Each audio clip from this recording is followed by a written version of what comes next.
Baik teman-teman semua, sudah waktunya. Assalamualaikum warahmatullahi wabarakatuh.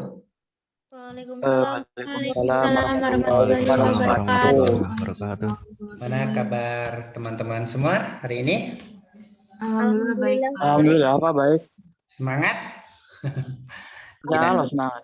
Alhamdulillah. Apalagi kalau yang berpuasa itu semangat sekali karena tidak makan siang ya. Fokus gitu pikirannya. Kalau yang habis makan siang ada kecenderungan ingin santuy. Gitu. Baik teman-teman, senang sekali pada kesempatan ini kita bisa berjumpa kembali, melanjutkan kembali belajar bersama kita di perkuliahan Psikologi Agama kelas D Senin jam 13. Tentu kita ucapkan syukur alhamdulillah kehadirat Allah Subhanahu wa taala atas pemberian nikmat ini, sehat ini sehingga nikmat punya kuota juga ya. Sehingga kita bisa bertemu, berjumpa kembali di ruang meeting Zoom ini. Salam dan salam semoga selamanya tercurahkan kepada junjungan kita Nabi Muhammad SAW, Allahumma sholli wa sallim wa barik alaihi, pada keluarganya, sahabatnya, dan semoga kita semua termasuk umat beliau yang akan mendapatkan syafaatnya kelak. Amin ya rabbal alamin. Teman-teman semua, marilah kita mulai perkuliahan kita pada siang hari ini dengan bersama-sama melafalkan basmalah. Bismillahirrahmanirrahim. Semoga dengan bacaan itu perkuliahan kita menjadi amal ibadah ya buat teman-teman dan juga buat saya sendiri. Baik teman-teman, sudah hadir di sini Fauziah, Amalia Putri, Rizky, Musta'in, Denata. Ada pemain bola ini. Ada Pangestu, Elma, Mikel, gerak-gerak. Pangestu Mahardika, Fahimah, Michel, Ahmad Faza, Meila, Afifah, Fadilah, Bima, Kesta, Vika, Najlah, Jaka, Asa, Tasha, Hanan, dan Raihan. Baik teman-teman, seperti yang sudah di WA, teman-teman diminta oleh saya sebisanya ya teman-teman. Di situ ada kata-kata sebisanya untuk mencari berapa isu teman-teman. Satu, terkait dengan topik hari ini, agama dalam perspektif psikologi. Menarik ya. Banyak buku tentang itu, agama dalam perspektif psikologi, yang saya bawa ini, dialog psikologi dan agama. Krebs ada ya di situ scan-nya. Kemudian Jalaluddin Rahmat, saya bawa yang kopiannya, yang aslinya di rumah biar tidak dicoret-coret. Kemudian ini juga buku William James, The Varieties of Religious Experience. Mungkin teman-teman perlu ya punya buku-buku itu, saya beli online semua. Memang mahal-mahal ya, 70, 80 karena buku-buku lama itu, buku bapak. Biar kalau ada hasrat untuk meneliti agama atau praktik keagamaan dalam perspektif atau menggunakan teori-teori psikologi, teman-teman punya senjatanya gitu. Baik teman-teman, kemarin teman-teman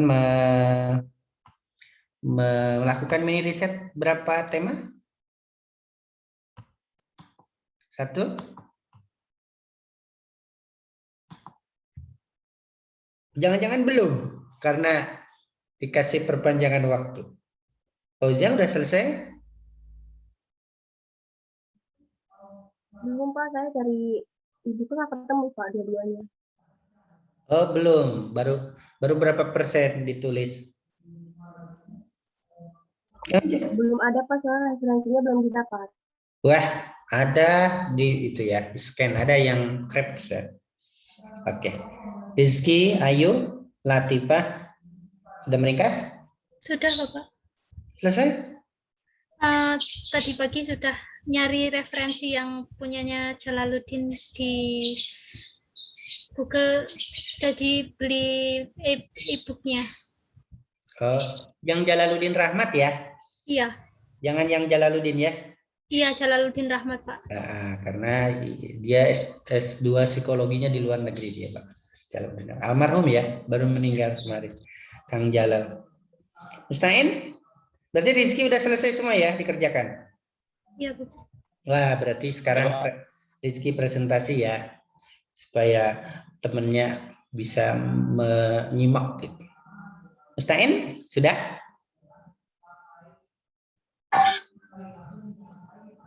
Halo Mustain? Mustain, Anda hanya senyum saja, suaranya gak ada. Dikit, Pak. Ya, Pak. Dikit, udah. Ya, sudah Jelek, mengerjakan? Pak. Baik. Sudah ya? Dikit. Ya, alhamdulillah. Denata? Ya, Pak. Sudah belum? Ya, Pak. Sudah, tapi belum selesai, Pak. Baru sampai mana? Baru sampai yang pertama, nomor 1, yang AB doang. Oke, yang psikologi versus agama ya? Yang Iya, kontra Pak. ya. Di situ ada sebab-sebab, kemudian ada tokoh-tokoh, terutama tokoh-tokoh mazhab behaviorism dan psikoanalisis ya teman-teman. Pangestu nih pun sampun. Pangestu sampun? Belum selesai Pak, baru sampai yang mana? 1A itu. Yang apa 1A? Yang 4 sebab psikologi kontra agama. Kalau tokoh-tokohnya? Tokoh-tokohnya saya cari di e-book yang dikasih bapaknya nggak ada ya Pak? Ada di yang Krebs ya. Di yang Krebs ada ya? Ada. Ada tuh. Di yang Krebs itu kan behaviorisme, agama dan behaviorisme, kemudian ada bab agama dan psikoanalisis, kemudian ada bab agama dan atau dalam psikologi humanistik ya. Baik, terima kasih teman-teman. Untuk kedua kalinya marilah kita mulai berkuliah kita dengan bersama-sama melafalkan basmalah. Bismillahirrahmanirrahim. Yang off cam ada yang sudah?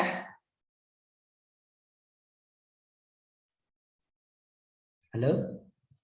Belum, Pak. Belum. Kenapa belum Pak Belum, Iman? Pak. Belum, Pak Iman juga belum. Why?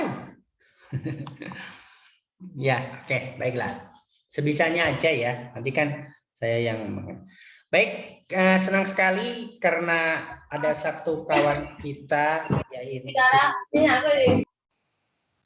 yaitu Rizky Ayu Latifah yang sudah menyelesaikan resumenya ya. Monggo Rizky cerita sebisanya, sedapatnya dari yang pertama sampai ini. Silakan. Psikologi versus agama. Sebab-sebabnya apa? Ayo, Rizky Ayu. Sebabnya ada yang psikologi versus agama.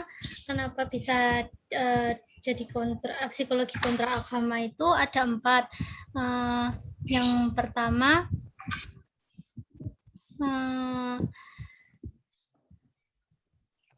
persaingan perhatian, yang kedua pandangan psikologi. Jangan dibaca doang. Maksudnya persaingan perhatian itu gimana? Caper apa gimana?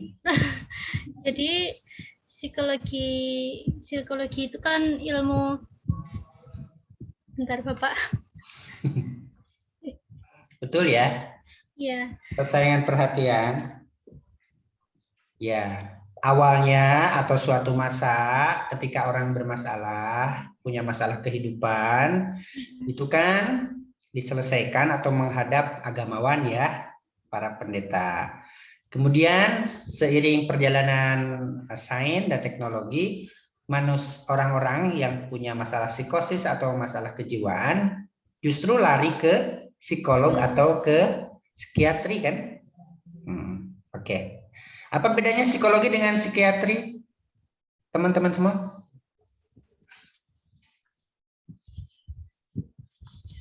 Pasti teman-teman sudah familiar ya. Boleh menjawab teman-teman yang lain? Kalau Kalau psikiatri dikasih obat Pak penanganannya, kalau psikologi enggak. Oke, psikiatri itu betul cabang dari ilmu kedokteran. Sangat memungkinkan dikasih obat. Bisa juga non obat ya. Bisa juga non obat. Oke, bagus ya. Jadi rebutan persaingan ya.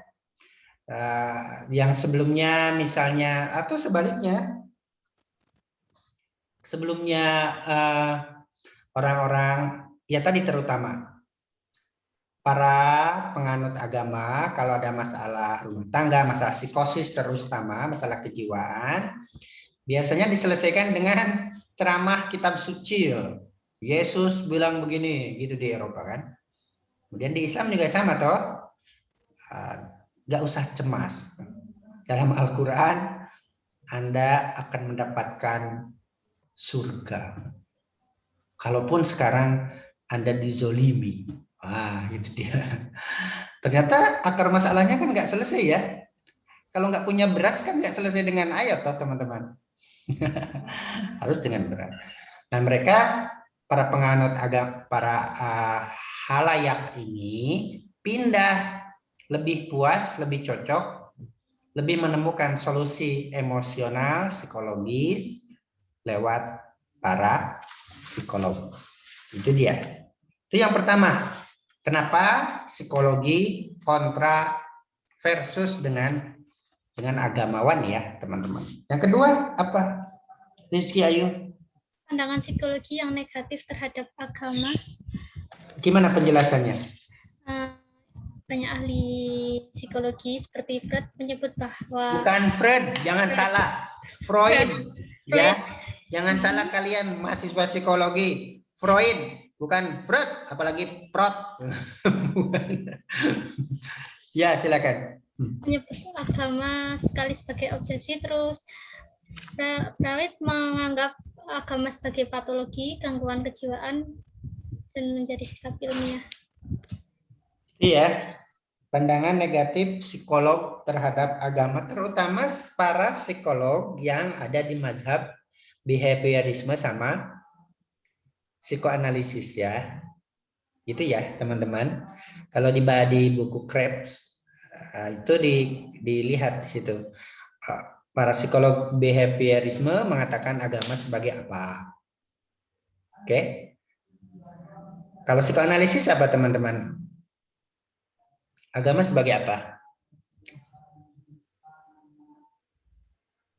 Apa bedanya psikologi mazhab behaviorisme sama psikoanalisis? Behaviorisme adalah mazhab psikologi yang sangat menekankan perilaku nyata sebagai ilmu jiwa, malah tidak meneliti, membahas tentang motif kejiwaan. Sedangkan psikoanalisis adalah psikologi yang menekankan bahwa kepribadian itu ditentukan oleh atau didominasi atau dipengaruhi oleh alam bawah apa? Bawah laut apa bawah apa? Bawah sadar. Pak. Oke. Jadi tampilan kita sekarang begini, kata psikologi analisis adalah tampilan dari alam bawah sadar masa lalu. Oke. Maka bagaimana agama dalam pandangan psikoanalisis, bagaimana agama dalam pandangan para psikolog behaviorisme nanti akan didiskusikan. Akan dijelaskan oleh Rizky Ayu Latifah ya. Saya udah ngajar dari pagi, capek. Ya, sebab yang kedua apa? Ketiga ya. Yuk, masih mute yuk. Yang ketiga, pandangan agama yang negatif terhadap psikologi. Apa? Gimana penjelasannya? Agamawan mencampurkan psikologi dengan agama. Bentar. Bukan gitu yuk. Ya bentar Bapak. Ya. Jadi karena psikologi meneliti, membicarakan, mengkritik keberagamaan, bahkan dalam kepercayaan, bukan hanya dalam perilaku beragama, Maka para agamawan melihat orang-orang psikologi selain mereka tidak beragama, katanya mereka cenderung mendangkalkan iman para penganut agama. Misalnya Freud, bukan Freud ya yuk. Freud, apa agama dalam pandangan Freud, teman-teman yang lain? Agama sebagai Ya, Freud mengatakan sesuai dengan latar belakang masa hidup anak-anak masa kanak-kanak dia yang melihat ayahnya pengecut, ayahnya tidak berdaya, ayahnya tidak jantan gitu. Nah, Freud melihat agama itu sebagai sebuah pemenuhan masa kanak-kanak. Jadi orang beragama itu orang yang memenuhi motif masa kanak-kanaknya. Kadang bilang begitu. Yang kedua, kadang dia bilang agama itu adalah sebagai neurosis massal, sebagai penyakit saraf ya, orang yang berpenyakit saraf massal. Ketiga, dia dalam buku terakhir menulis agama sebagai an illusion. Agama itu sebagai ilusi, sebagai penia bobo. Jadi kita ini, kata Freud, itu orang yang dininabobokan oleh janji-janji manis agama. Nah, itu dia kata Freud dalam bukunya The Future and Illusion. Nah, gimana orang bisa maju dan agama ini penghambat sains toh, kata Freud. Nah, orang harus mengurangi ilusi ini. Dan segala bentuk kehidupan harus didasarkan pada sains, bukan agama. Itu ya penjelasannya. Dan yang keempat, Rizky, keyakinan agama para psikolog menjadikan mereka kontra terhadap agama ya. Gimana penjelasannya? Yuk.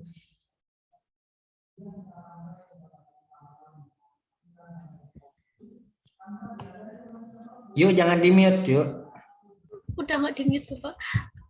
Jangan di-mute lagi. Nyalain aja. Kan kamu yang ngajar sekarang. Jadi adanya perkembangan sains dan teknologi, terus ada sekularisasi kan, Pak. Jadi agama dikesampingkan dalam kehidupan. Oke. Baik ya. Jadi para psikolog yang kontra agama ini adalah para psikolog yang memang tidak beragama. Tidak mengkritik bahkan ya, mengkritik agama, walaupun nanti sebetulnya ada sisi positif dari kritik-kritik itu, nanti akan kita lihat ya. Oke. Keyakinan psikolog. Kan keyakinan kita terhadap sesuatu kan yang mempengaruhi cara pandang kita toh. Oke, maaf saya menyebut Mustain. Mas Mustain, Anda merokok tidak? Tidak, Pak. Tidak. Kenapa tidak merokok? Nggak suka. Ya mungkin kalau itu kan Mas, itu alasan permukaan. Alasan paling dalam apa Mas Mustain? Misalnya merusak kesehatan ya. Betul? Karena dari orang tua juga nggak itu sih Pak, ngerokok, jadi dari awal ya nggak pengen gitu.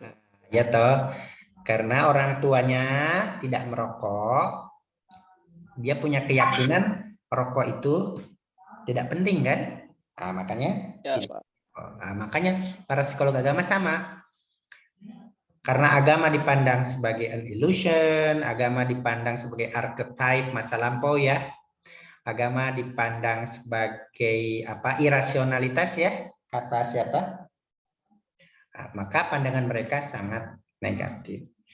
Oke. Jadi gitu, walau di kita pun jangan-jangan gitu loh, teman-teman lihat saja. Orang-orang atau teman-teman yang sering mengkritik agama itu jangan-jangan tidak sholat lah. Jangan-jangan tidak puasa ya. Yang mengatakan agama begini-begini yang oke, itu dia. Terima kasih. Lanjut. Ada yang lain tambahan selain dari Rizky? Fauzia, Fahimah? Tasya, ada tambahan untuk sebab-sebab psikologi versus agama?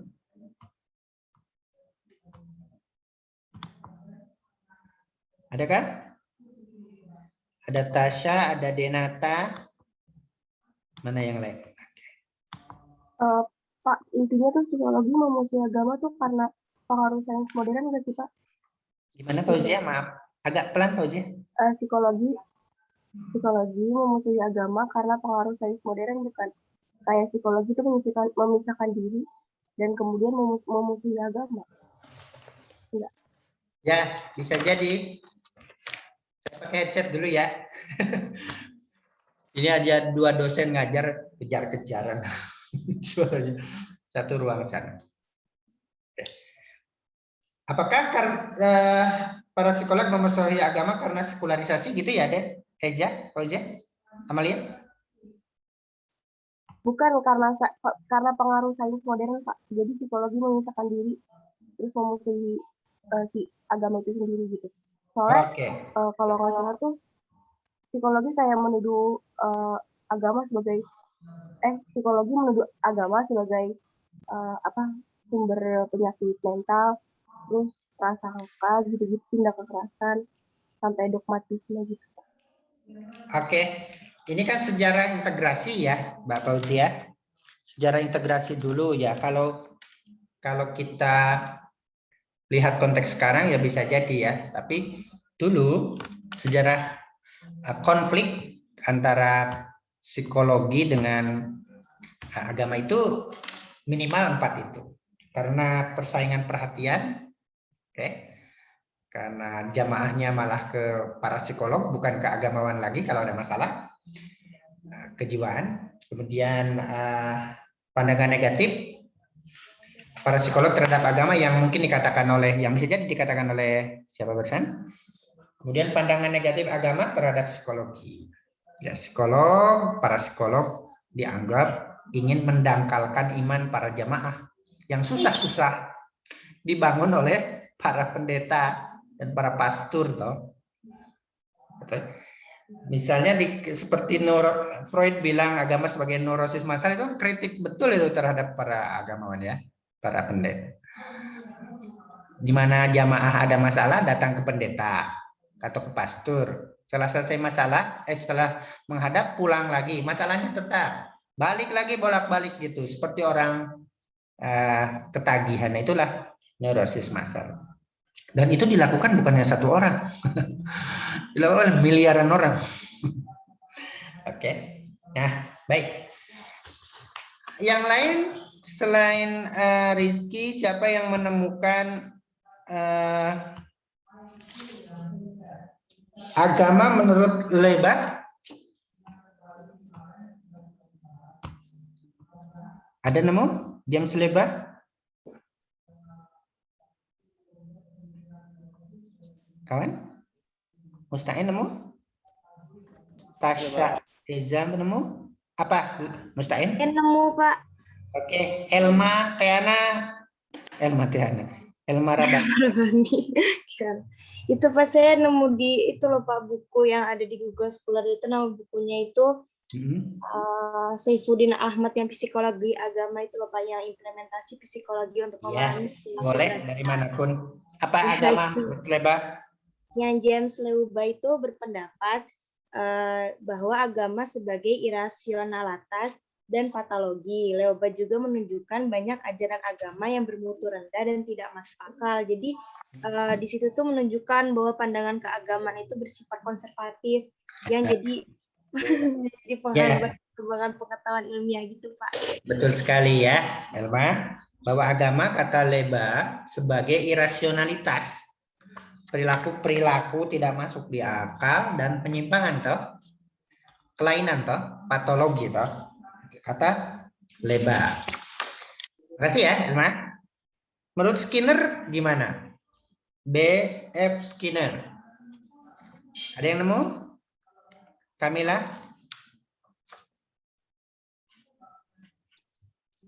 Kamila, Anda buka suara apa tidak ini? Mati lagi. Siapa? Yang saya agama sebagai perilaku yang diperteguh bukan Pak? Ya, gimana Fauzi? Fauzi tadi udah jawab ya? Oh, belum? Fauzi, Jawaban gimana agama sebagai? perilaku yang diperteguh. Gimana penjelasannya itu Fauzi? Jadi kalau misalnya si Leuba tuh menganggap enggak, kalau behavior tuh kan behavior ya Pak kalau nggak salah. Jadi tuh katanya tuh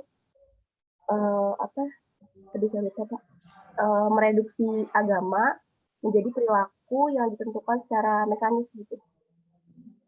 Jadi ya, jadi kepercayaan agama, praktik agama, pengalaman beragama, perilaku agama adalah perilaku yang diperteguh ya. Perilaku yang diperteguh oleh orang-orang sekelilingnya. Oke, relevan ya. Kita pun sebetulnya berislam itu karena pencarian apa? Pilihan apa perilaku yang diperteguh oleh orang tua kita? Turunan, Pak. Ya, Turunan, diperteguh Pak. kan. Sholat kita dulu kan diancam sama bapak ya. Kalau sholat ke masjid dikasih hadiah. Kalau enggak saya tuh ditabok bokongnya. Begitu. Sehingga beragama itu bukan sebuah pilihan kesadaran, tapi sebagai perilaku mekanis, diperteguh gitu, dipaksa. Gitu. Nah itu kata Skinner. Makasih Fauziah ya, Fauziah. Yang lain, menurut George Vetter, apa itu agama? Saya, Pak. Saya, Pak. Siapa? Vika. Silakan. Jadi menurut Vetter itu bahwasanya agama sebagai respon pada situasi yang tak terduga. Gimana penjelasannya? Agama tidak mempunyai nilai untuk memberikan keselamatan. Dia juga menulis secara khusus sebuah buku untuk menganalisis agama secara behavioral dengan semangat yang lebih menghubung ketimbang dibandingkan Leuba sama Skinner. Gimana? Respon tak terduganya itu di mana? Jadi kita itu jadi orang beragama kata George Vetter itu ya karena ada situasi saja, situasi yang tidak terduga, yang terdesak, yang mendesak manusia untuk beragama. Jadi kalau nggak ada situasi itu ya nggak beragama lagi. Atau agamanya hanya sebatas pada situasi tak terduga itu. Ketika nggak punya uang, berdoa sama Allah gitu. Khusyuk banget sholatnya itu. Ketika uangnya lagi banyak, jobnya lancar, lupa. Itu dia ya, situasi tak terduga. Nah ini, psikolog kawakan yang mempengaruhi keilmuan ya, tidak hanya keilmuan, dinamika macam-macam. Sigmund Freud. Ya, yuk ya, Freud yuk. Apa agama menurut Sigmund Freud? Siapa yang mau berbagi?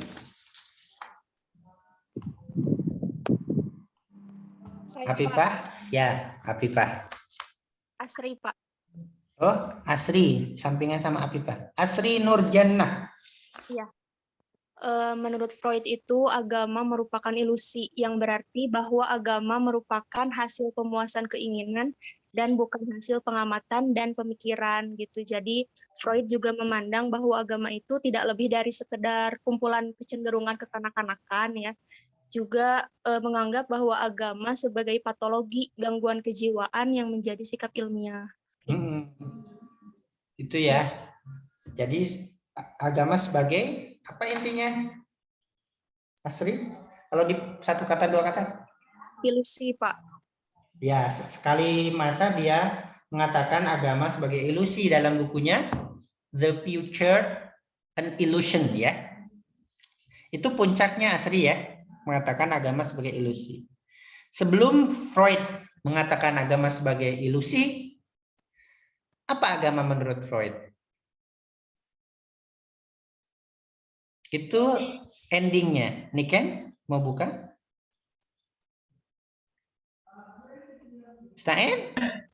Pemuasan keinginan.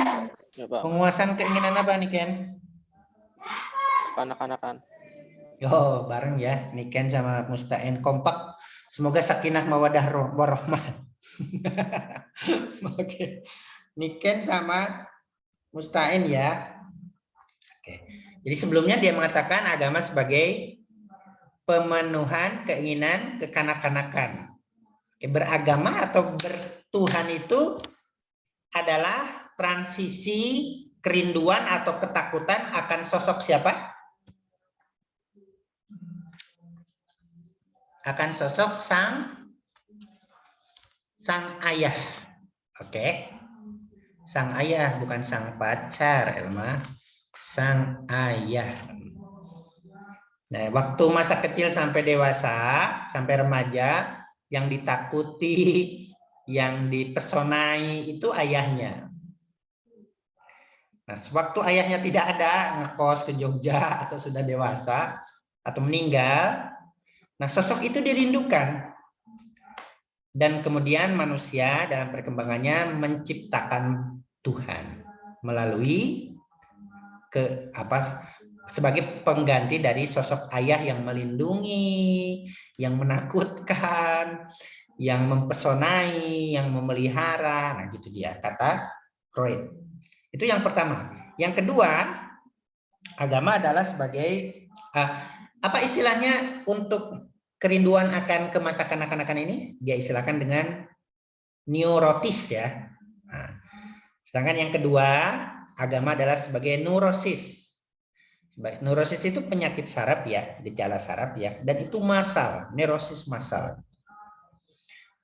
Coba teman-teman, semua orang beragama, orang Kristen, Ahad ke gereja, Sabtu ke gereja, kita Jumatan, kita jamaah, sholat 5 waktu ya, gitu berulang-ulang, secara massal, tidak sendiri-sendiri, berjamaah.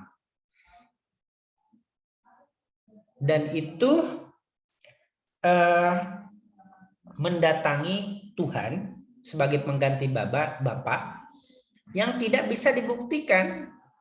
Apa iya yang didatangi itu ada, kata Freud. Ini yang mengancam sistem keimanan oleh para agamawan tadi kan.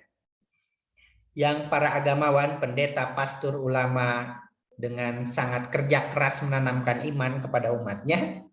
Oleh para psikolog dibongkar bahwa Anda beragama itu kekanak-kanakan. Anda beragama itu neurosis massal. Anda beragama itu berkhayal, an illusion. Anda harus menggantinya dengan sains. Gitu kata Freud. Kalau ingin maju, kurangi itu illusion. Kurangi itu khayalan-khayalan itu. Tinggalkan itu bangun malam, nangis, menghadap Tuhan, mengadu curhat. Kata Freud, tinggalkan itu. Ganti dengan sains. Wah, ya tentu luar biasa ya. Ya, termasuk masa kekanak-kanakan tadi ada masa Oedipus ya. Udah baca itu ya? Ada Oedipus. Nah, Freud melihat teorinya, bukan melihat, bahwa sang anak laki-laki itu sebetulnya ingin membunuh ayahnya katanya untuk merebut sang ibu. Sama anak perempuan, kalau anak perempuan bukan Oedipus, apa kebalikannya, Mbak? Mas? Demi mendapatkan sang ayah, itu kan di mitologi Yunani kan, membunuh ibunya untuk memenuhi libido seksual dengan sang ayah. Yang tadi kan dengan sang ibu. Nah, itu Freud, karena teorinya begitu ya. Itu ya teman-teman. Bagus sekali, terima kasih. Asri Nurjana, Niken, Mustain, Rika yang sudah menjawab, Rizky, Elma, Fauzia.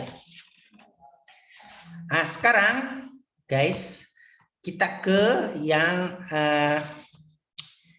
psikologi pro agama. Siapa yang ini menjelaskan sebab-sebabnya? Mari.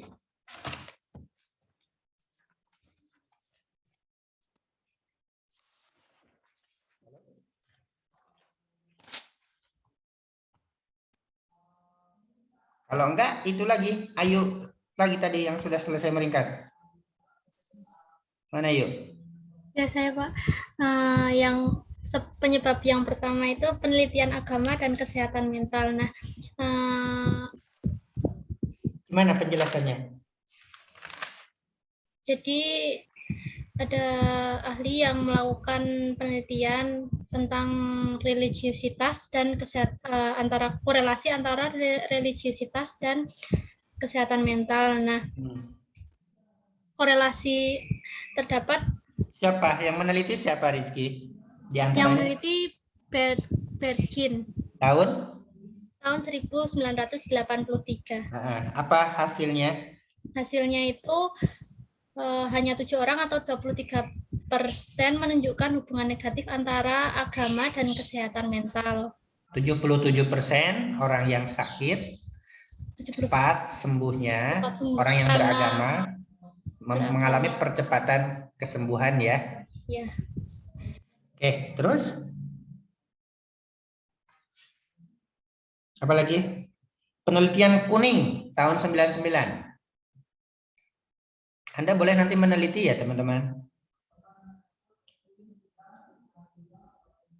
The Healing Power of Faith, risetnya bahwa keluarga yang religius, yang beragama, memiliki umumnya satu keluarga yang bahagia. Nah, teman-teman, mengapa kita setiap hari ringan, ya, bahagia, mudah tertawa loh kita itu, guyon dikit tertawa. Itu bisa jadi karena kita beragama kan? Iya toh, relax kan? Dan gaya hidup sehat. Mengapa orang beragama gaya hidup sehat, teman-teman? Di teks itu, penelitian itu. Mengapa orang beragama lebih sehat? Stein, Helma, Vika, Rizky, Fauzia, karena agama mengatur kehidupan. Yang pertama, agama mengatur kehidupan seks. Yang kedua, agama mengatur tentang pola makan. Oke. Jadi kalau ada agama mengatur pola makan, seperti kita ada halal haram halal ya, itu secara ilmiah agama yang benar.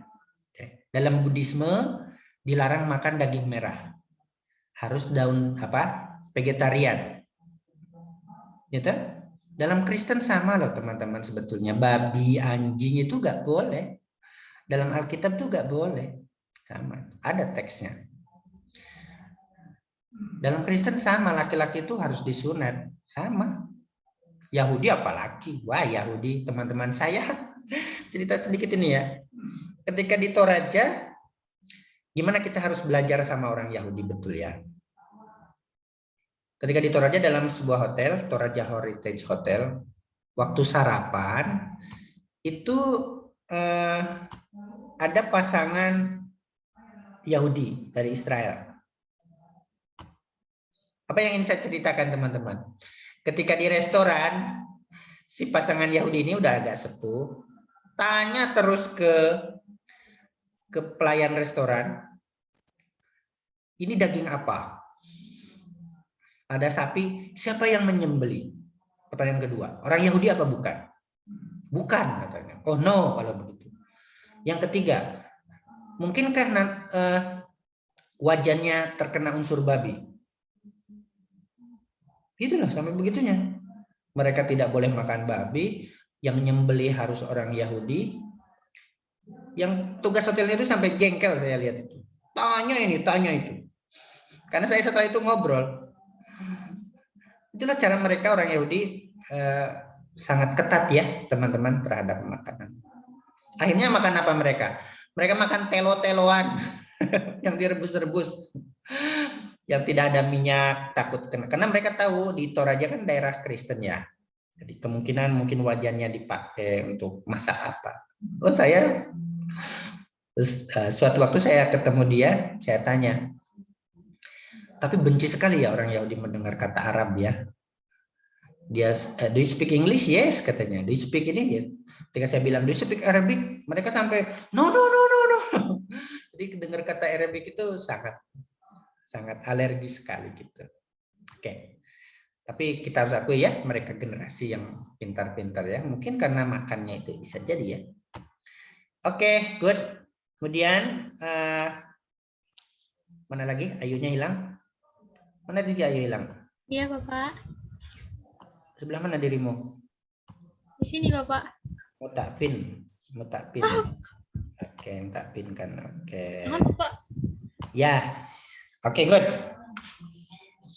Sebab pertama itu ya, penelitian pengaruh positif agama terhadap kesehatan mental, bahkan terhadap kesehatan jasmani ya, teman-teman ya. Kesehatan mental jelas sekali ya. Orang-orang yang beragama pasti lebih sehat. Pasti memiliki, kalau dalam Kristen, teologi harapan yang kokoh. Bahwa hidup ini ada harapan di balik hidup ini. Kalau kita konsep pahala ya, kalau orang Hindu, Buddha konsep karma ya, di hidup berbuat baik untuk mendapatkan karma baik. Kalau kita kan konsep pahala, konsep surga. Kristen juga sama toh teman-teman. Sama konsep surga. Orang Kristen percaya mereka pasti masuk surga. Pasti dikasih rumah oleh Tuhan di surga. Mereka percaya gitu. Pasti dikasih makan oleh Tuhan di surga. Pasti masuk surga. Pasti diberi rumah oleh Tuhan di surga. Pasti dikasih makan di surga. Orang Kristen percaya itu. Makanya itu yang menjadi ledekan mereka ke Muslim ya. Orang Muslim itu masih aja berdoa, ihdinas siratal mustaqim. Masih berdoa, tunjukkan jalan lurus, jalan lurus. Ini loh jalan lurus itu jalan Kristen kata mereka itu kalau guyon sama saya. Ya, itu dia. Oke, sebab yang kedua apa, Mbak? Perubahan paradigma sains. Gimana maksudnya? Pandangan dunia. Bentar. Diganti dengan Einsteinian kan? Yang atom-atom itu loh, yang bagian itu harus belajar filsafat ilmu ya, baru bisa paham itu. Yang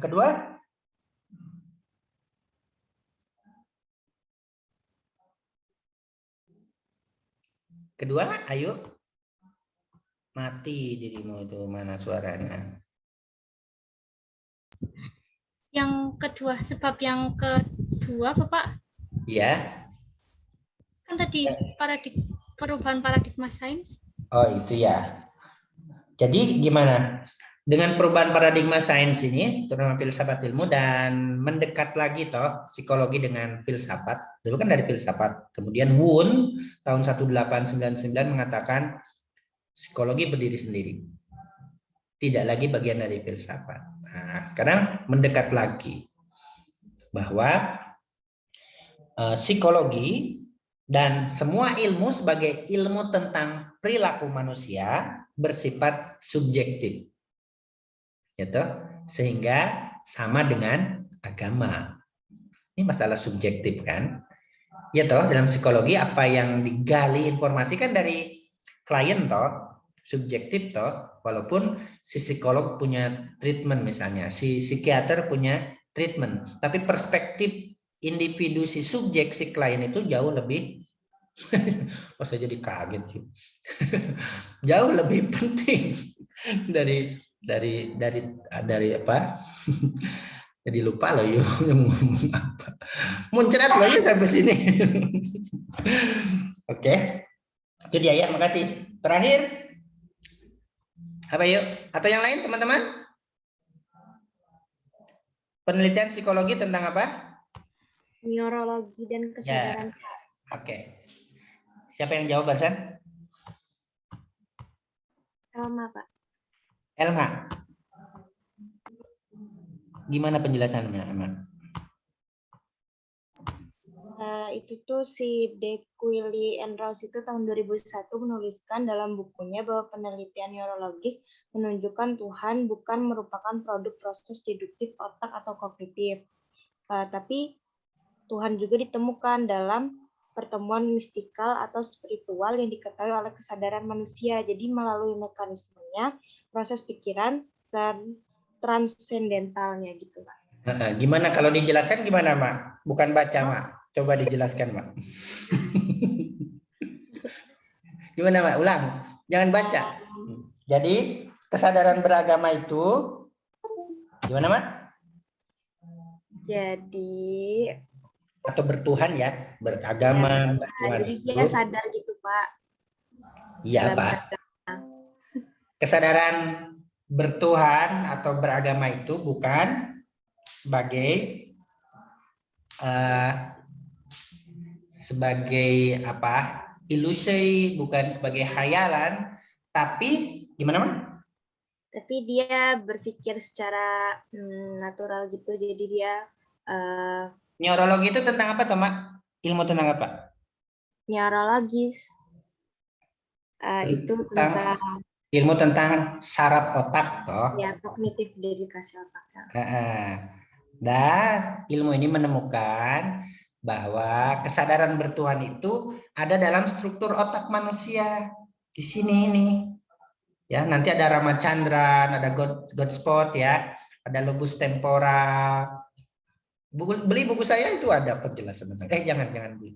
Oh, ini malah promo. Habis ding, nggak ada. Habis. Ada penjelasan tentang struktur otak beragama di sini, di lobus temporal. Kan di sini ada amigdala toh, ada hipokampus toh. Kalau kalian mungkin masih ingatnya otak kiri, otak kanan kan? Tapi ternyata tidak sesederhana itu. Ada otak beragama di sini, makanya kita sujud di sini, bukan ke belakang gini. Rasulullah pasti tahu ini adalah otak beragama kan? Makanya teman-teman, sekarang sujud itu jangan buru-buru. Yang lama. Kalau yang sholat sujudnya baca Subhana Rabbiyal apa? Mah? Yuk, Subhana Rabbiyal. Kamu bacanya apa, Mak? A'la. Nah, Subhana Rabbiyal a'la wa bihamdi. Itu bacalah minimal 3 kali ya.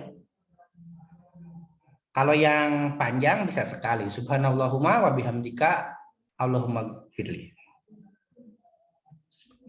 Subhanakallahumma rabbana wa bihamdika Allahumma gfirli. Subhanakallahumma rabbana wa bihamdika Allahumma gfirli. Bisa 3 kali itu. Lama. Itulah tumaninah di situ ya. Itu dia. Oke, bahwa kesadaran beragama itu akan keberadaan Tuhan ada dalam struktur otak manusia. Bukan hayalan, bukan mencari-cari, ada otak biologisnya nyebutnya. Teman-teman kalau tertarik dengan kajian itu baca bukunya Taufik Fasyak ya, Universitas Samratulangi. Ada dulu hampir jadi dosen sini waktu rektornya Pak Musa Asy'ari, tapi nggak dilepas sana. Iya, sudah punya sinet di sini di poliklinik. Itu saya terpengaruh juga bukan terpengaruh, saya juga banyak baca buku-buku beliau ya, termasuk ketika terbit buku Psikologi Sukses, karena saya mengutip banyak dari beliau, saya sowan dulu ke beliau. Prof, mohon izinnya bahwa saya mengutip banyak dari buku Prof. Iya, boleh, katanya boleh. Jadi guru tidak langsung ya. Jadi kepada guru kan kita harus kulon. Nah, itu dia. Makasih ya, Mah. Oke. Yang lain?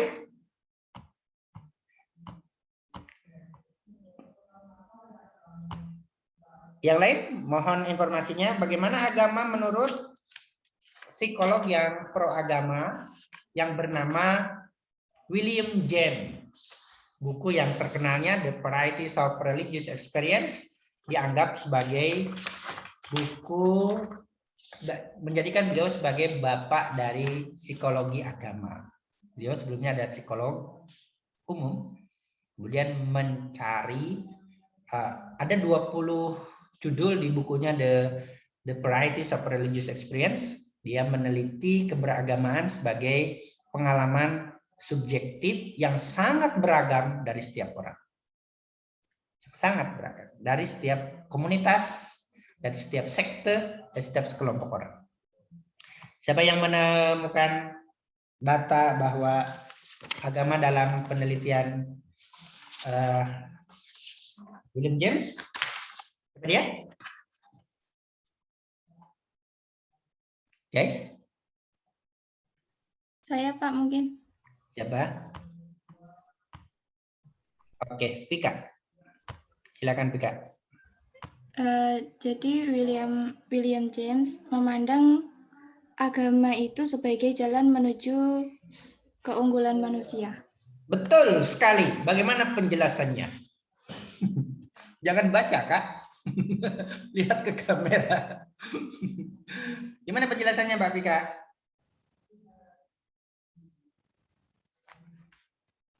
Mati, masih mute. Jadi agama itu sebagai sentral. Sentral apa? Sentral bed apa? Sentral dalam menentukan perilaku manusia, Pak. Oke, betul ya. Agama sangat sentral, vital, penting dalam menentukan perilaku manusia. Kenapa Vika sekarang kuliah tidak karaokean?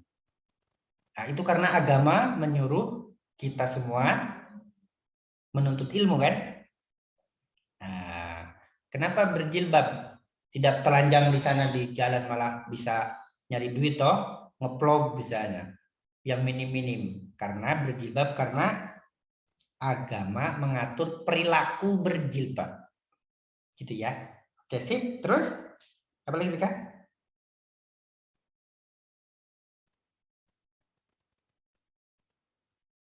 Kok sudah? Lanjut. Masih mute? Iya, Pak. Ya, lanjut. James juga berkata bahwasanya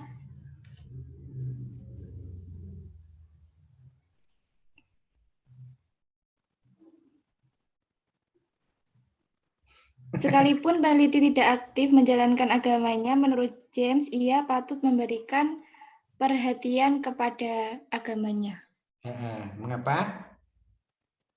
Karena James menolak diskusi agama sebagai patologis, oke? Dan fokus pada keberagamaan atau pluralitas, pluralitas, keragaman ekspresi keagamaan setiap subjek. Oke, jadi luar biasa ya, dia mengajari kita untuk menghormati ekspresi keberagaman yang beragam.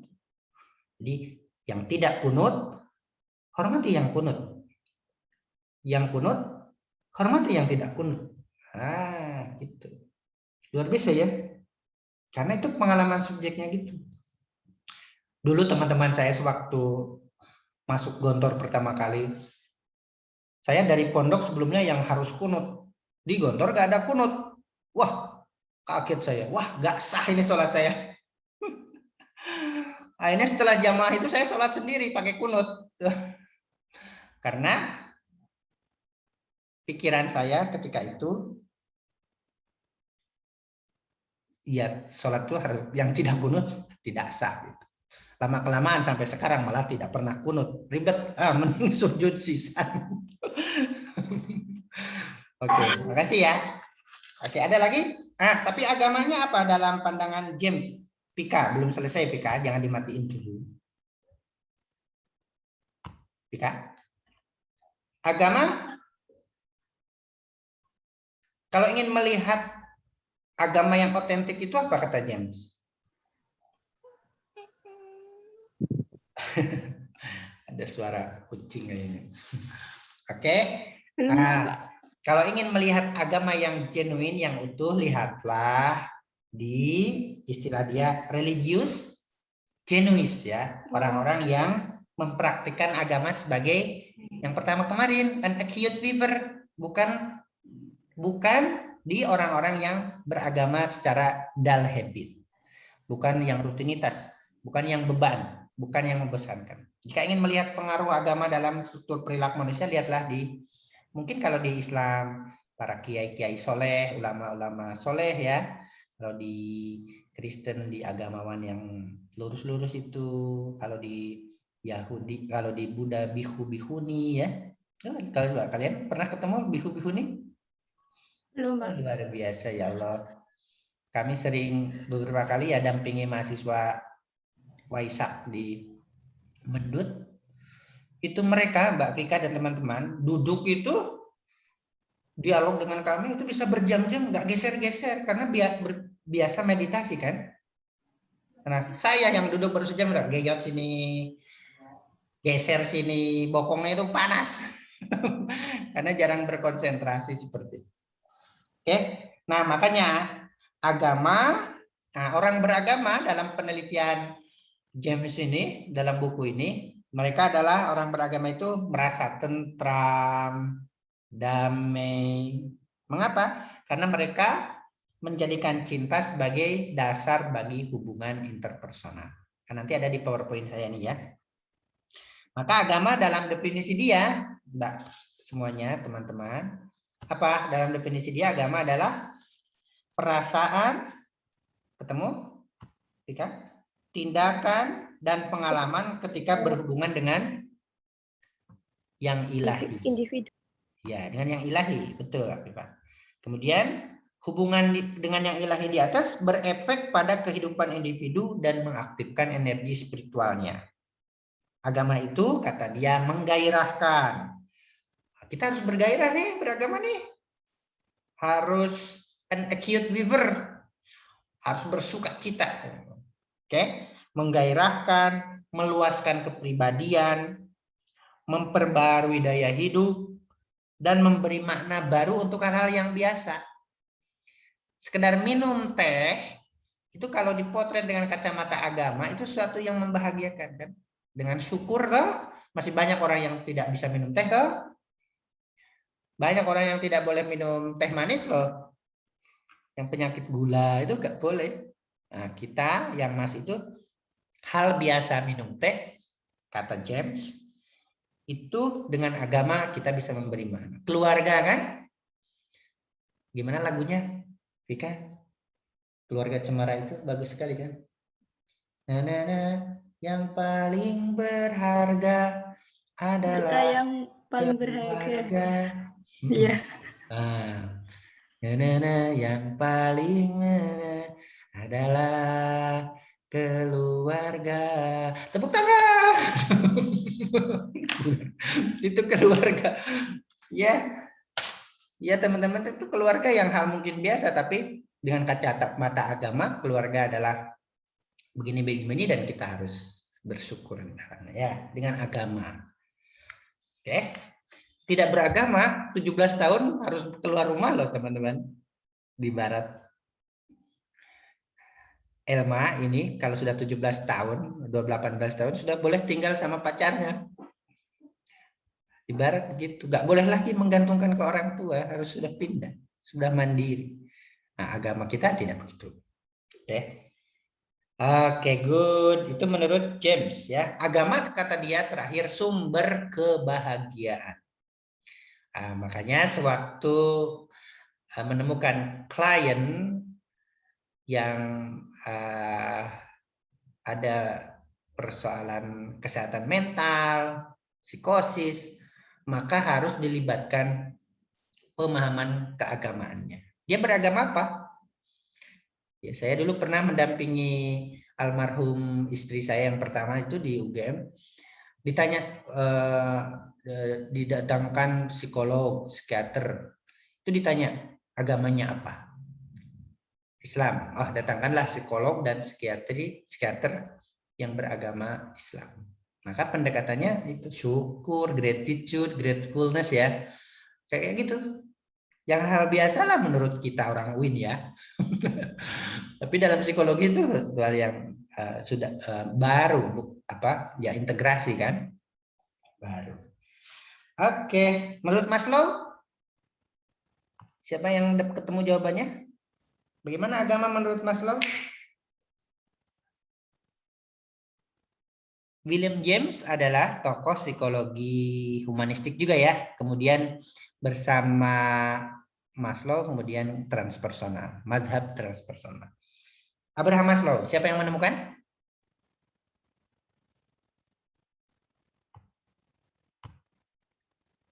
Rizky nemu? Vika? Elma? Musta'in? Yang lain? Yang bersembunyi, tolong kalian memunculkan dirinya. Boleh nyoba nggak, Pak? Asa F. Nuri. Ya, Sa. Menurut Maslow, tentang kebutuhan psikologi ini berbeda-beda pada setiap manusia. Kemudian Maslow menyebut peak experience sebagai the core of religion. Setidaknya ada bentuk-bentuk dari agama terkait dengan psikologi manusia.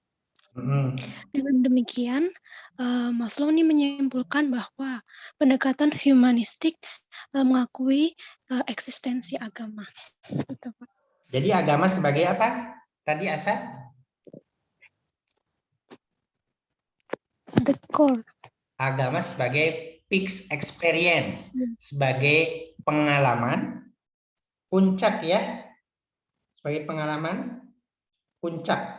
Nah, apa pengalaman puncak itu teman-teman? Sewaktu kalian mungkin tahajud, kok tiba-tiba seperti mengalami hal-hal yang tidak biasa. Itu ya.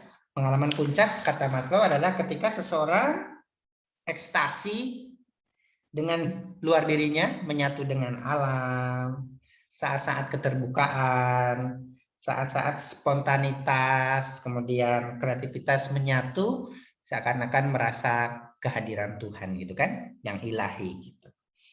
Nah, pengalaman puncak ini berefek nilai intrinsik ya, pada seorang individu tadi. Apa dia? Ketakjuban. Oke. Ketika orang, misalnya ada orang di dalam konteks Islam itu ada orang mengaku membuat pengakuan bermimpi dengan Rasulullah SAW. Nah, biasanya orang itu tambah soleh apa tidak, teman-teman? Tambah soleh kan? Kalau dalam konteks Katolik itu biasanya ada mimpi ketemu dengan Bunda Maria, sehingga banyak ya gua-gua Bunda Maria itu banyak. Nah, itu peak experience, pengalaman puncak yang menjadikan nilai intrinsik internal orang menjadi hidup sesuai dengan agama. Itu intrinsik. Kata Maslow, pengalaman puncak itu ada di mana paling banyak? Asa. Mana Asa tadi? Hilang Asa. Asa? Are you still here? Pengalaman puncak itu terutama banyak disediakan jalannya oleh apa teman-teman? Oleh agama. Walaupun di luar agama ada, yaitu spiritualitas. Oke, itu pengalaman puncak. Terakhir sebentar. Maslow ini seorang apa teman-teman? Maslow adalah seorang humanistik ya. Kemudian merintis mazhab transpersonal. Nah, udah trans ini. Transpersonal. Jadi seseorang bisa mengalami mengalami dalam bahasa tasawuf itu ya tidak hulul ya, tidak wahdatul wujud, tapi trans itu. Mengalami apa ya trans itu teman-teman? Trans Sumatera, melebihi ya luar dirinya gitu. Nah, itu dia. Terakhir Jang ini adalah seorang psikoanalisis. Sebelumnya dia muridnya Freud ya, dan dia juga mengaku dipengaruhi oleh bukunya The Varieties of Religious Experience William James. Oke, teman-teman belilah bukunya, ini penting sekali ya. The Varieties of Religious Experience William James, bagus sekali isinya. Oke, Jang juga terpengaruh dengan ini. Siapa yang ingin berbagi hasil bacaannya? Bagaimana agama apa itu agama dalam pandangan Jang dan bagaimana? Saya, Pak. Pangestu, silakan Pangestu. Oke, bismillah.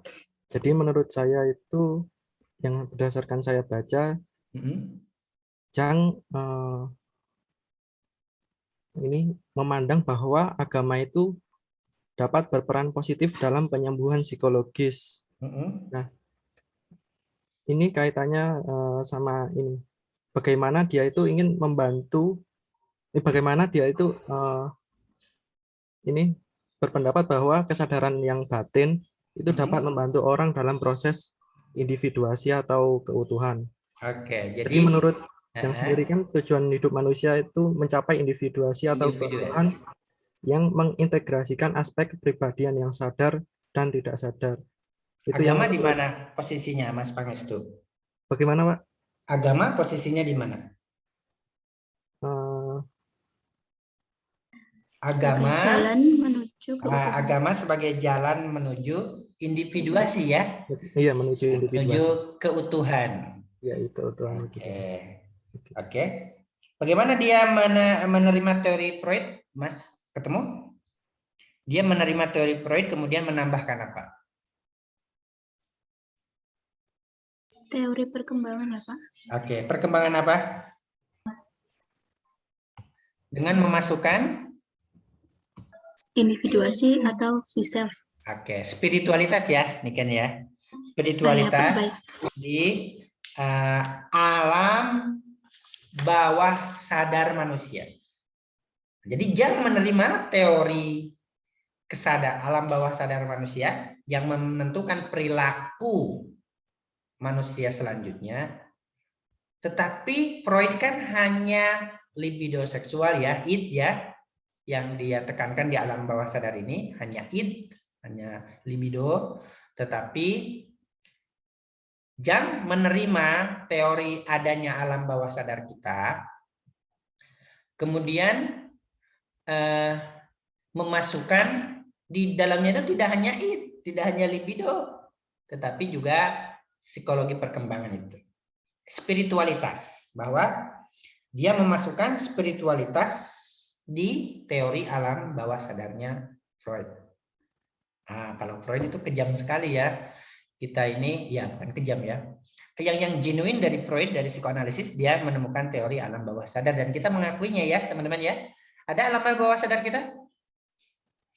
Ada ya. Kapan bisa keluar? Dalam mimpi, dihipnotis, waktu kaget.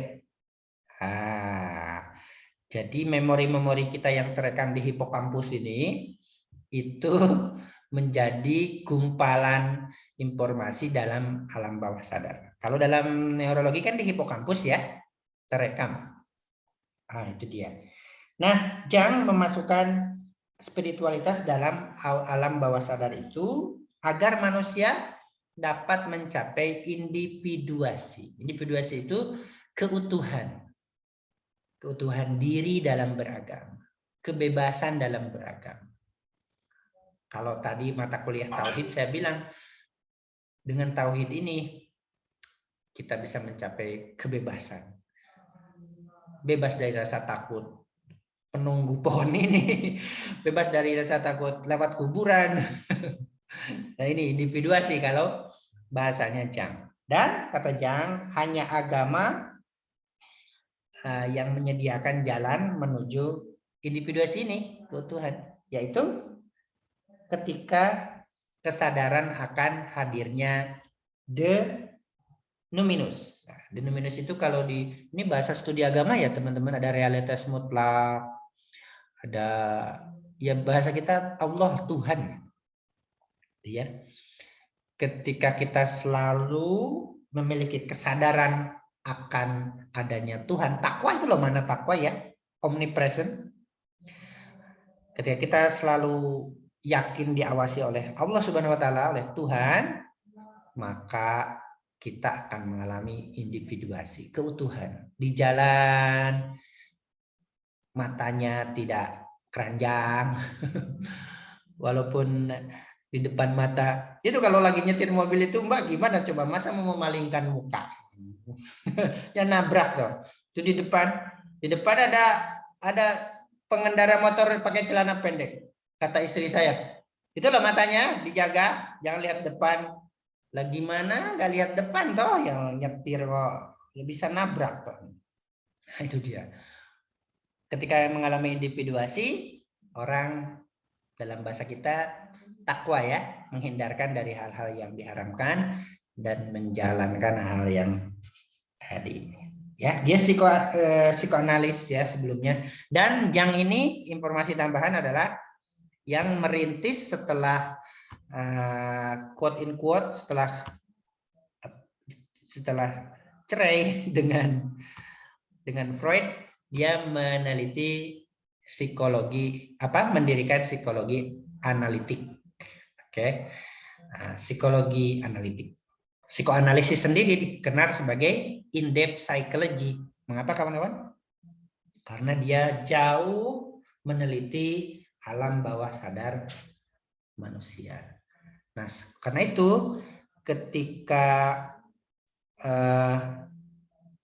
hilang ya. Oke, ketika proses penyembuhan orang beraliran psikologi psikoanalisis akan apa teman-teman? Akan meneliti, menelaah, akan mencari latar belakang si klien yang mungkin lewat metode cerita yang menyakitkan apa, cerita yang mengesankan apa. Dari situ terutama cerita-cerita yang dianggap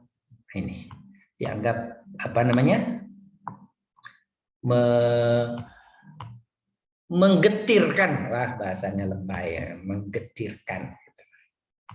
Oke, teman-teman, itu dia kuliah kita hari ini. Saya ada PowerPoint-nya, nanti saya kirim ya. Tapi kalian belum meringkasnya. Enggak akan saya kirim PowerPoint-nya dulu. Saya tagih nanti kalau PowerPoint-nya dikasih malah nanti dibahasakan ulang dari PowerPoint saya. Tapi nggak apa-apa lah, nanti saya kasih PowerPoint-nya.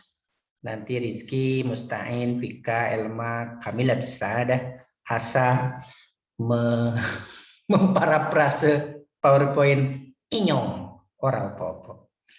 Oke, teman-teman, masih ada sekian menit. Silakan yang masih mau bertanya. Kalau PowerPoint-nya ini ada, tapi apa saya tampilkan? Sudah habis waktunya toh? Sudah.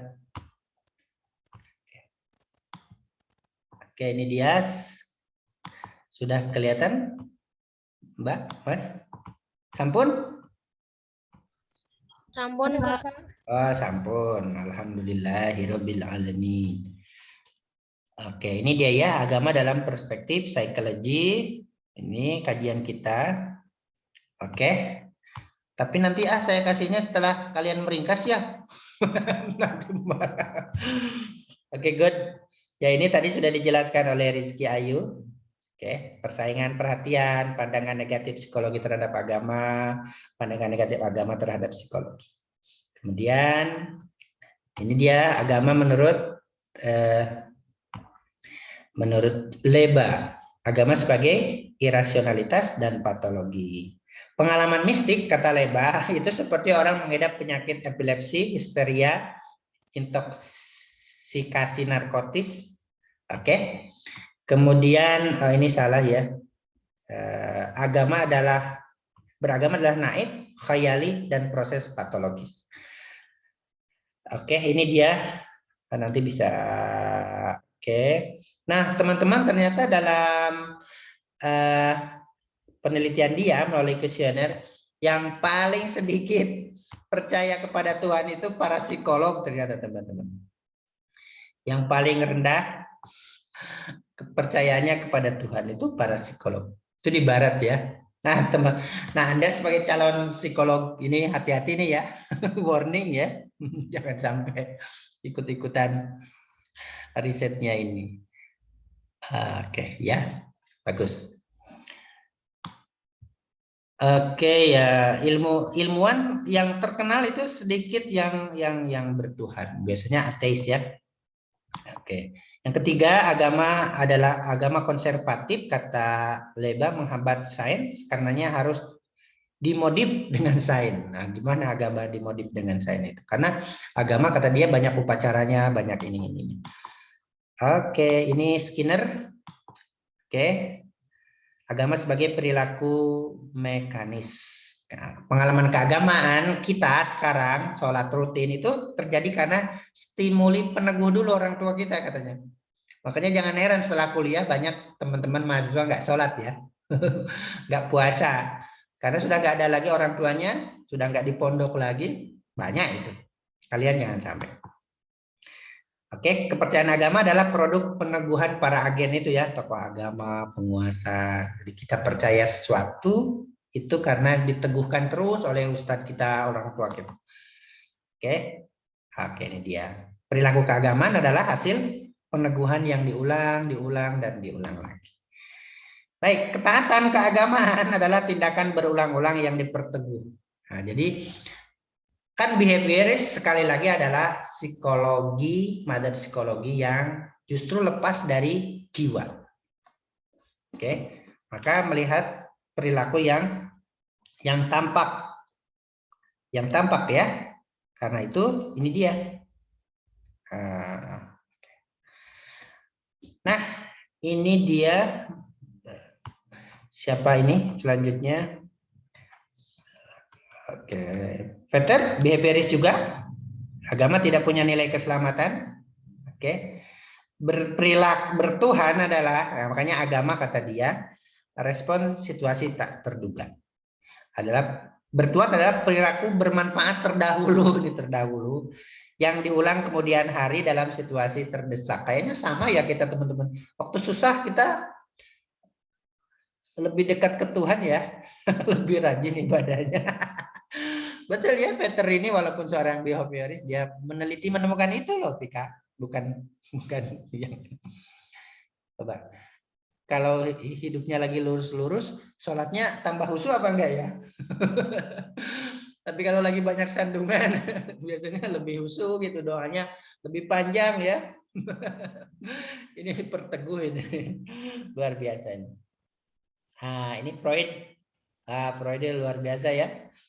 Dari pertama mengatakan agama sebagai neurotis, kemudian neurosis massal sampai agama sebagai ilusi. Illusion, oke. Oke, itu yang kontra, ini yang pro ya, yang pro nanti bisa saya ini. Dan dengan tokoh-tokohnya ini tadi sudah ya dijelaskan James. Karena itu agama bagi James ini ya. Oke, agama adalah sumber kebahagiaan. Jadi kalau Anda yang kurang bahagia ini kembali nih ke Islamnya yang kapak. Kembali ke Islamnya.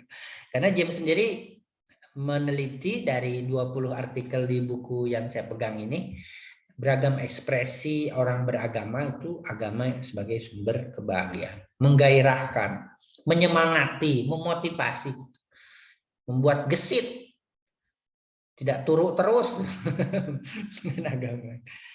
Oke, ini Maslow senyum terus nih fotonya Maslow, itu pengalaman puncak itulah yang dikatakan sebagai pengalaman mistik ya, dan berpengaruh pada ini nilai intrinsik sang individu. Jadi teman-teman, makanya kenapa kita harus disibukkan dengan baca Quran ya, sibukkan dengan sholat, sibukkan dengan zikir, supaya tidak gibah toh, supaya tidak nonton yang tidak bermanfaat. Ini dia. Jadi pengalaman puncak itu berefek nilai intrinsik. Kalau baca Quran terus, waktunya pasti habis dengan baca Quran, WA-nya pasti berkurang, medsosannya pasti berkurang. Ini dia, karena berefek pada nilai intrinsik seseorang. Itu dia. Ini kata Maslow juga begitu. Dan agama, terutama kita ya teman-teman, sholat aja 5 waktu coba. Itu yang wajib, belum yang sunnah. Belum tambah malam, belum duha. Duha kalau biasanya teman-teman 2 rakaat, sekarang 4 rakaat.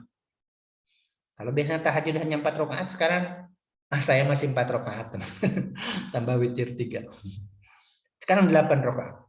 Kalau sibuk dengan hal-hal ini, pengalaman puncak, pasti berefek pada nilai intrinsik kita.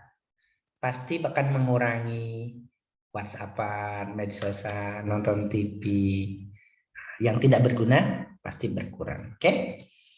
Nah, ada gunanya juga ya pandangan para psikolog klasik ini. Ini dia terakhir Jung, seorang psikoanalisis sebelumnya, tapi kemudian keluar mendirikan psikologi analitis ya. Oke, ini dia. Proses individuasi itu yang menjadi tujuan beragama, keutuhan, ketulusan, tanpa paksaan, tanpa diperteguh, tanpa ini, tanpa itu, dan itu disediakan lebih banyak oleh agama formal. Oke guys, ini pertemuan kita hari ini. Saya sangat senang kalau teman-teman masih ada yang bertanya. Silakan. Silakan. Halo? Tidak ada yang bertanya? Masya Allah. Izin bertanya. Subhanallah. Walhamdulillah.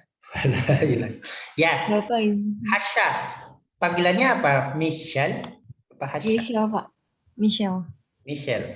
Ya, Bapak itu kan nanti di resume. Untuk pengumpulannya nanya resume tuh dirimu. Tak kira nanya pertanyaan. Untuk pengumpulannya kapan ya Pak? Deadline-nya? Ya hari ini jam kan sudah diundur tidak malam. Ditunggu hari ini sampai jam 23.59 wis. Oh baik Pak. Keringanan. Terima kasih Pak. Kelas lain nggak ada keringanan. Kalian malah minta keringanan. Ada pertanyaan lagi? Saya screenshot dulu ya. Mohon maaf. Ini masih share screen nggak? Enggak ya? Masih. Masih share screen? Pak. Enggak Pak. Enggak Pak. Siapa yang bilang masih itu? Fitnah. Fitnah lebih kejam dari tidak memfitnah. Sheet 1 sudah. Pak, boleh tanya nggak Pak? Boleh sekali, dengan senang hati, masih ada waktu 15 menit. Ya. Tentang yang menurut Maslow tadi kan disebutkan bahwa tentang puncak keberagaman manusia itu kan beda-beda ya Pak. Itu William James yang beragam. Ya, teruskan dulu, Asa. Dan setiap puncak keberagaman manusia itu nggak bisa disamain gitu Pak. Itu menurut Bapak gimana? Menurut saya, nanyanya gimana? Baik.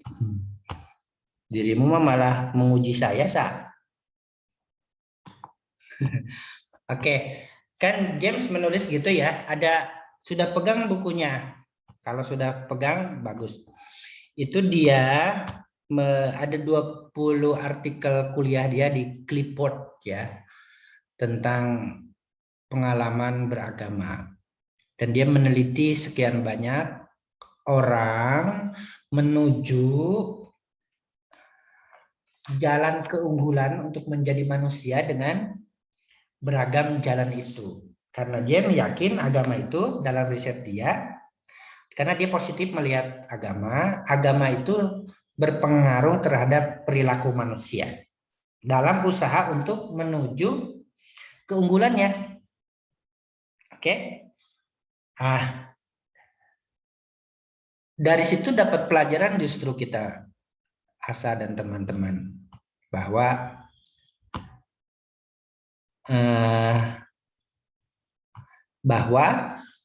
kita itu berislam pun beragam kan? Betul nggak kira-kira? Kita berislam beragam tuh. Iya kan? Jadi yang kunut sholat subuhnya nih harus menghormati yang tidak kunut. Yang tidak kunut harus menghormati orang yang sholatnya kunut, karena ekspresi sholat subuh ini beragam. Bahkan di takbiratul ihram macam-macam ya teman-teman. Ada yang gini di telinga gini ya. Ada yang di dada saja gini. Malah ada di jamaah saya itu gini terus gini ininya ke sini ke depan. Sekali. Itu gerakan mana ya? Ya tapi itulah the practice religious experience. Berarti the varieties of sholat experience. Keragaman cara sholat. Nah, itu dia. Justru dari sini kita dapat pengalaman ya, teman-teman. Saya dulu tadi sudah cerita sewaktu awal ke Gontor itu, kok di sini nggak kunut. Wah, nggak sah nih sholat saya, karena di pondok saya sebelumnya di Garut, kalau nggak kunut itu nggak sah. Pas ganti imam, loh, yang sekarang kok kunut. Nah, ternyata di Gontor itu, kalau imamnya kunut, ya harus kunut. Kalau imamnya nggak kunut, ya nggak kunut. Pokoknya tergantung imamnya. Nah, itu dia. Nah, itu saya sampai, itu kasus pertama ya, saya kasus kunut. Kasus yang kedua, saya sok juga di Gontor itu sewaktu kamar mandi itu kok dibersihkan tiap hari ada piketnya. Padahal di pondok saya sebelumnya itu kalau wudhu teman-teman, umur-umur ya dari kolam besar itu yang sudah lumutan situ. Tapi kami ketika itu kan konsepnya berkah. Jadi dapat berkah. Nah di pondok saya yang baru konsepnya bukan berkah, tapi ilmu kebersihan, ilmu kesehatan. Itu ya experience yang macam-macam itu. Nah teman-teman semua dari buku itu kalau baca bagus sekali. Artinya banyak jalan untuk menuju keunggulan manusia. Kalau teman-teman di konteks kita bisa menjadi orang baik melalui menghafal Al-Quran, hafalkanlah sedikit-sedikit. Jika teman-teman bisa menemukan dirinya, bisa menjadi unggul sebagai manusia melalui sholat tahajud, kerjakanlah. Rutin ya. Kalau melalui sholat puasa Daud, kerjakanlah. Kalau teman-teman melalui puasa Senin Kemis, kerjakanlah. Mumpung belum nikah. Wallahi saya katakan. Kalau sudah nikah, kalian mau puasa Senin Kemis aja harus izin sama pasangan. Saya malam bilang sama istri, boleh nggak puasa besok? Kata istri saya, nggak usah, nggak asik puasa-puasaan. Ya udah nggak puasa. Terus saya bangun tadi sahur. Sahur. Paginya istri nanya, jadi puasa nggak? Tadi saya sahur, saya bilang. Tapi kalau karena anak-anak nyebutnya Umi ya, tapi kalau Umi bilang saya harus batal, saya batal. Tapi kalau boleh lanjut, saya lanjut. Kata dia ya boleh puasa. Ya saya lanjut. Gitu loh teman-teman. Kalau udah nikah itu kalian nggak bisa bebas melaksanakan hal-hal yang sunat-sunat itu. Nah mumpung sekarang masih sendiri, kerjakan itu yang sunat-sunat semaksimal mungkin. Kalau bisa puasa Daud. Bukan untuk diet ya saya. Puasa Daud itu kalau kata William James sebagai salah satu jalan menuju keunggulan manusia tuh. Kalau kata Jang sebagai salah satu jalan menuju individuasi, menuju keunggulan. Kalau kata Abraham Maslow sebagai salah satu jalan untuk mencapai pengalaman apa? Jalan-jalan apa? Pengalaman puncak ya saya. Nah itu dia. Teman-teman nggak terasa sudah 1,5 jam loh. 9 menit lagi. Gitu ya. Pertanyaan Asa, pertanyaan untuk kawan-kawan semua ya. Tidak untuk diri sendiri juga. Baik, masih ada 9 menit lagi nih. Please welcome. Clear? Finish? No other questions? Mafi as-su'al al-akhar? Mujud? Guru mujud? Ayuha. Faida laisa hunaka su'al an ad-dars amma. Ini bisa bahasa Arab semua ya? Karena Win toh? Kalau Win harus bisa tuh bahasa Arab semuanya. Kan sarjana psikologi mana? Win, wah keren. Okay, this all we can discuss today, and truthfully I say it's nice to meet you this noon, and inshallah we are going to have next meeting in next week, inshallah, in another term, in another time. Let's close our meeting today by reciting Alhamdulillah. Alhamdulillah. Alhamdulillah. Inshallah. Thank you very much for your attention, and I beg your pardon for all my lag, my mistake, my cerewet, my next one. Assalamualaikum warahmatullahi wabarakatuh. Waalaikumsalam warahmatullahi wabarakatuh.